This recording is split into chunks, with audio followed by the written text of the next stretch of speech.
Jeff and Jeremy in the Morning podcast brought to you commercial free by another podcast. You've subscribed to ours, now subscribe to theirs. It's the Slow County Real Estate Podcast with Hal Swayze. When you're done with this, go listen to something that will actually enrich your life. California DRE 011119111. Today you're being stopped for a DUI investigation. Do you have your license on you? I do. Okay. Where are you coming from? I was just dropping off my friend because I'm the DUI tonight, and I was dropping her off near the In-N-Out off of Temecula. Okay. And I'm heading my way back off of, You're the DUI tonight? Do you mean to say the DD? No. Sorry. I had a beer and some champagne a couple hours ago, but... So I gotta place you under arrest, okay? To alcohol, the cause of and solution to all of life's problems. Happy New Year! I think we can say it all the way. Oh man, that guy was trying to be the hero. Yeah, I'm the DUI tonight. Yeah, you are. Freudian slips, man. I tell you. Oh, he's gonna wish that he had a better 2024, I bet, or maybe even a better 2025. As we welcome in the new year, our poll question: we're asking you, how would you rate 2024? That was all right. It's all right. You know, I actually didn't have a bad year. I would say, for the most part, the year was pretty screwed up. Could have been better. That's number 3 on the list. 5, best year ever. 4, not bad. 3, could have been better. 2, not good. Or 1, the worst year in a very long time. You can vote right now. Get to KZOZ.com. It's brought to you by Justin Stearns at Assist Home Loans. When you say worst year in a very long time, how could that even be a thing when... 2020, 2021. Those have to be the worst years, right? I think the worst years of our life will be during COVID. Yeah, I will. Yes. Just how the whole country was just upside down. It was like a bad dream. It was just like, what a mess. There were some good things that came out of COVID, though. Personally, for me, all right, I got a great deal on a new truck. Because nobody was buying trucks in March of 2020. So I was able to get a new truck cheaper than my old truck, which I don't know if that's going to happen again. I was reading a story last night or yesterday online that was saying that people are downsizing. They're going from the bigger SUVs, the bigger trucks, into smaller SUVs, smaller sedans, and minivans, kind of like what you just bought. So the good news that's is, not good news. For people that have trucks, that want trucks, they're so expensive right now because of COVID, because of the last 4 years of issues. A truck that, you probably should pay $40,000 for. You're paying 60, 70, 80,000. 60, 70, yeah, no kidding. And trucks that were normally 50 are now 100,000. So maybe this is good news for people that want to buy a truck. If everybody goes away from them and there's more in the market, they'll come down in price because they'll have too many. But who knows? See, the minivan was my cheat code for the longest time. The cheat code because nobody treat it like a truck. Nobody likes minivans, but you won't get a truck. And they're so versatile. It's ridiculous how versatile they are. And the great thing about them is you're creative, Jeff. You Jeff. never have door dings. You never throw your back door open into somebody else's. You can, I guess, with the passenger door dings the from driver other door. people. That's the problem, is when other people open their doors into your van. It's not when you do.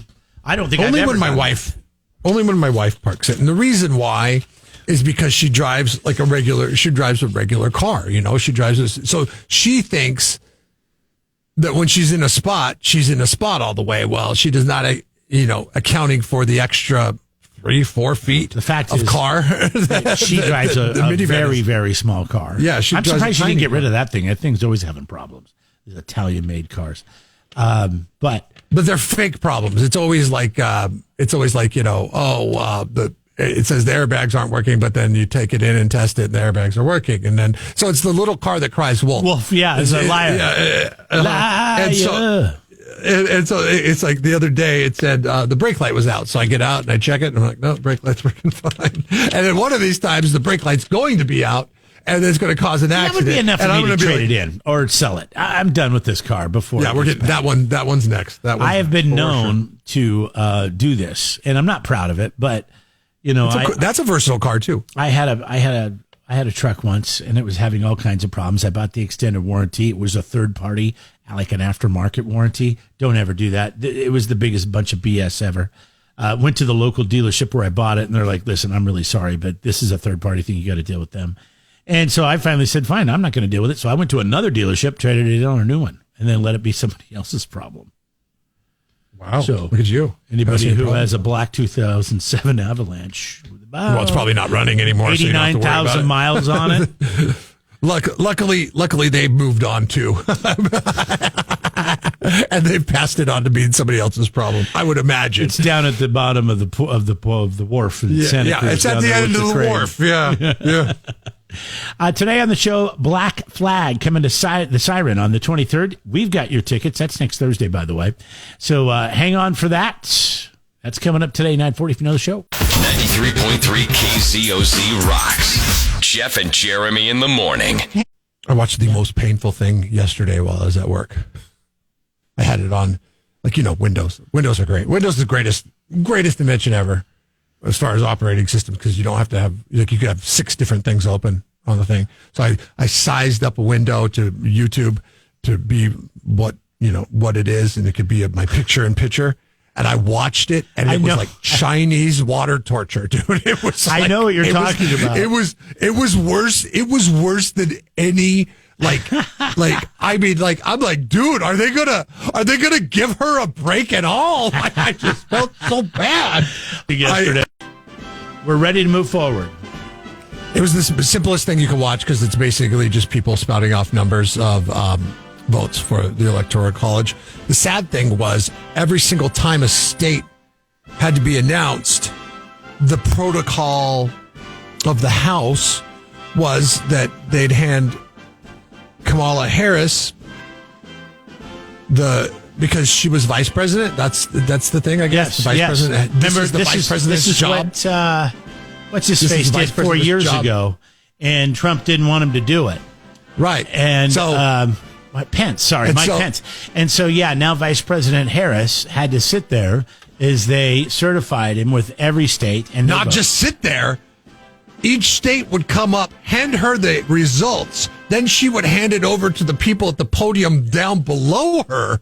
So she had to look at them. And it was 51 or more, because there was Guam and whatever else.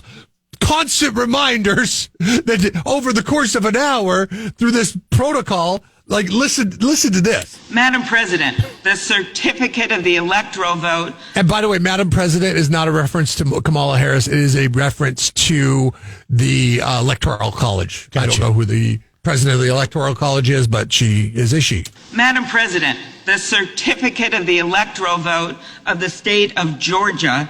Ooh, that one's going to hurt. Georgia's going to hurt. She campaigned hard, spent a lot of her $1.5 billion there. Oh, her buddy Fanny. A lot. Her buddy Fanny, pretty much got the carpet yanked out from underneath her. It was a lawfare state. She did her first quote unquote interview with CNN in the state of Georgia. I mean, lots of stuff. The Georgia one probably hurt bad. Seems to be regular in form and authentic, and it appears therefrom that Donald J. Trump of the state of Florida received 16 votes for president, and J.D. Vance of the state of Ohio received 16 votes for vice president. And as you watch this, it was insane, because you ever get that look when somebody freezes on stage? Like, you ever see somebody freeze on stage and they have that look where they're just peering into the audience and they're just blank stare? Yeah. Like they're like, yeah. The whole time. Look like Mitch McConnell back when we thought he was an alien. Do you remember? Or whatever. I never was told this as a kid, but I remember having to work with kids. We would have to tell them to not lock their knees, because if they lock their knees, they could pass out for standing for long periods of time. They could collapse and pass out. Fall over. Yeah. I had no idea that was a thing. But yeah, apparently that's what she looked like. She looked like she was about ready to just go bloop, fall down. She stood. She did it the whole entire time. I have newfound respect for Kamala Harris. Well, you kind of have to, because this day's coming, and you kind of put it out of your mind. And then last night, I'm sure she thought about it. She probably didn't sleep well. She's like, I got to go do this. I don't want to do this. But this is part of the gig. Talk about the worst possible thing that you have to do. I mean, like, it just sucks. Yeah. Like, there's been a few times in our job where we've had to issue an apology because of something that we've said in the past. Yeah, that wouldn't be as bad as this. This is literally every state votes touch your hands. Oh, just a reminder. And it's just just rubbing salt into the wound that you lost to this guy. And, typically this wouldn't happen. I mean, this is only because she's vice president. She's part of her job to certify an election, but that's pretty interesting. Yeah, pretty interesting. So why didn't she just campaign on that?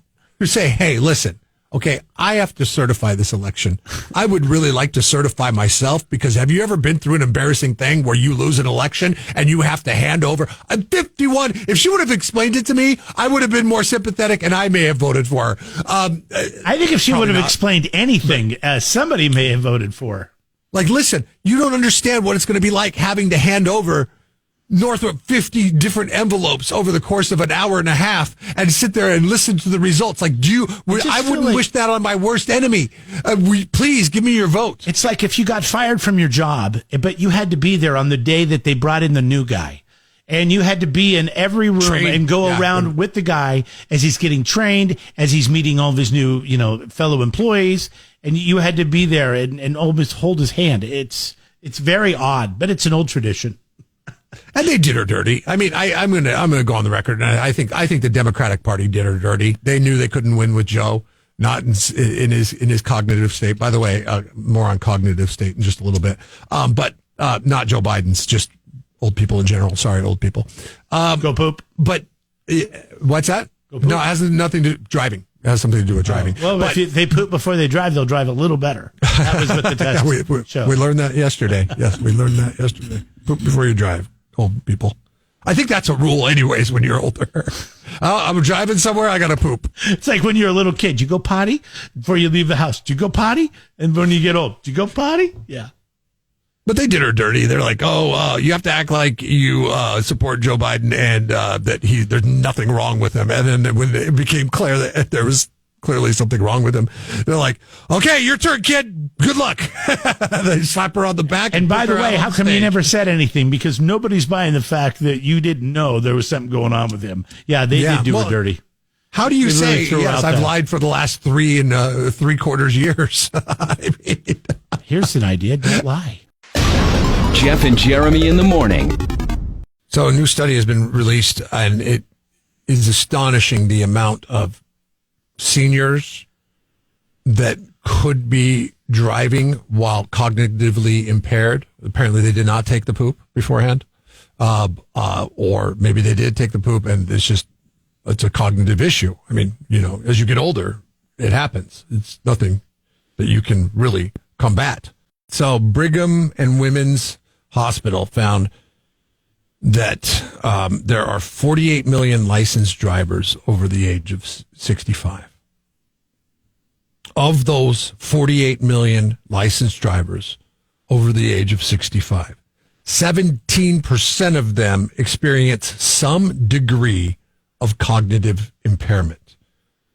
That 17% works out to be about 8.2 million drivers are somewhat or very cognitively impaired. It goes from low cognitive impairment, but some to high cognitive impairment. What are you talking about, cognitive impairment? Like they don't know how to use a turn signal, or they don't know how to stop? Yeah, I mean, I don't know if it has anything to do directly with driving based on the study, but they take cognitive impairment tests, like what you were talking about yesterday, like the ones that you need the cognitive tests. You take a cognitive test, and then you see how sharp you are. They're not very sharp. You're lacking in this area, but you're so okay maybe in their response or their reflex. It's not reflex. Their response. Their whatever it would be to having to slam on their brakes is a little bit slower than you and I. Yeah, and it's a tricky situation because the right to drive is something that we hold near and dear to our hearts. Like it's something that we we cherish, especially the older generations, because, they're not like savvy with Uber, internet, and all that stuff. The driving is their thing. They said that if you take a driver's license away from a senior too early, that could lead to depression risk. Like, dude, somebody comes to me and says, "Hey, man, sorry, you're not cut." Or if I fail a driver's test, you kidding me? And they say, "Sorry, you can't drive anymore." I'm pretty depressed. I'm not gonna lie. Right. I'll be super duper impressed. And, there's always people that say, you shouldn't be able to drive past a certain age. But I know I know a guy that's 85 years old that's better driver than people I know in their 50s, 60s. So less distracted. You know what I mean? Because what's wrong with, and I would think that the government would be all for this because it means a more revenue stream. And it's from the generations that tend to have more money because they've saved it up over the years. All right. So now you come up with another tax or a fee or something. And does this make the road safer? It does make the road safer because you go in for tests more often. You have to actually take a test every 3 or 4 years, or maybe 2 years. At what age? At what age? 65. Okay. So at 65, you have to take a test every 2 years. 65, by the time 67, you're 70, 69, 71, 73, 75. But no.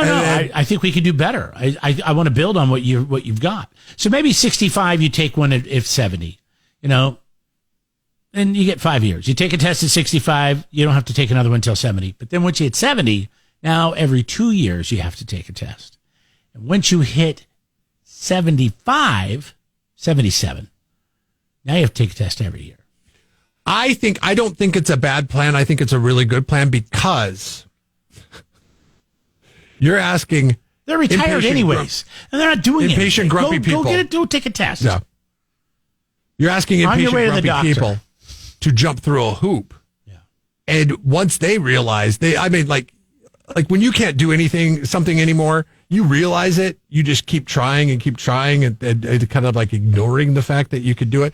But if you realize, oh my God, I can't really drive anymore, or I'm a bad driver now, and then you're faced with that challenge of having to take the test coming up in the next 2 years, you're just not going to drive. You'll know when to bow out. Or you're going to drive illegally. We got grandpas and that's grandmas possible. and great grandmas and grandpas in jail because they were driving. Another revenue stream for the government. They should love that. But, how many times do we hear about an old person causing a major accident? I recently heard one that, unfortunately, the older person died. They were 96, still driving, pulled right out on a highway, didn't see a car that was traveling at 60 miles an hour right at the person. What color was the car? You know my theory, right? No, I don't know what color was the it. car A muted color? I know the woman was brown, 96. blue? She pulled out in front of a car and she died. Unfortunately for her, she died. Unfortunately for everybody else involved, they were okay. But really scary. So it wouldn't hurt. And that could have been prevented with our plan. And you know what? Listen, as somebody who's going to turn 50 this year, and you and I both have parents the same age, your mom and my mom anyways. You're turning 50 this year too. And that's why I said I'm turning 50 this year. I didn't say you. I said, but you but made it like sound like you. I was the only one that. No. Both of us turning 50. You're going to turn here in a couple weeks, or a week, or no. Shoot, your birthday's. Your birthday's. What is your birthday? Is it Friday? Is it Thursday? Sure. Oh, it's Wednesday. Hey, the big 5-0. The big 5-0 tomorrow. Plans. Holy cow, that flew. Oh, that sucks. Sorry, you got a Wednesday birthday. It's never fun. I'm okay with a Wednesday Friday birthday. or Saturday birthday. Oh yeah, because you. I'm not special. Yeah, I don't make a big deal about my birthday. But anyways, especially because my point was what I was trying to bring up with us turning 50 is our parents are getting much older. My mom just fell. She's got broken ribs. She's got to go in for a hip replacement. All that kind of stuff is happening. Yeah, they just drove the entirety of the West Coast in the wintertime through mountain passes. Exactly. And they're not going to listen to me. They're not. I bought them airline tickets to come here with their stupid little dog. Yeah. Which I promised her I would quit calling the dog stupid. But anyways, and so now, if I've learned anything from working with you, it's when somebody tells you that you can't do something, that you're not very good at doing something, you try to do it even more so. And that goes for everybody. I'm not just saying that's just you, but I see it with you, and I go to you. But it's hard to tell our parents that they can't drive anymore. And this actually would help. And it would save families. It would save relationships. It would save between parents and their kids. And it would save other people's lives on the roads. I mean, when you have to take the keys away from mom and dad, seriously? Yeah. Like if there's like 3 or 4 siblings, who's the one that's sourced with that? I'm not the first guy to say, yeah, let's make some laws. But this one I think makes sense. Yeah, I mean, from a safety standpoint. But then again, is it necessary if we're 10 to 15 years away from autonomous vehicles? I think it is, because I don't think that's a pipe dream. You think the autonomous vehicles are? Well, I think the autonomous vehicle thing in like mainstream in 10, 15 years is crazy. I think we're a ways out. I just saw a study the other day. Nobody trusts those damn things. So that's good. That's good. I hate the concept of it. I want to be able to drive. Once again, 65. We all know what we're signing up for when we get onto a freeway. You can go in and just do a written test. 70, you got to take a driving test. And then every 2 years, you have to take a new test. After 70. Yeah. And you know what? If you're pissed off that you're retired and you have to get out of the recliner and stop watching Judge Judy to go take a test, then, you got to find other things to be pissed about. DMV could reduce the rates of it. They could figure out a way to make it fair, but still also, boy, that's going to add to long lines, longer lines, already long lines, be longer, especially in San Luis Obispo. No, they got a senior department. Morro Bay DMV, my God, forget about it. Jeff and Jeremy in the Morning podcast brought to you commercial free by another podcast. You've subscribed to ours, now subscribe to theirs. It's the Slow County Real Estate Podcast with Hal Swayze. When you're done with this, go listen to something that will actually enrich your life. California DRE 01111 911.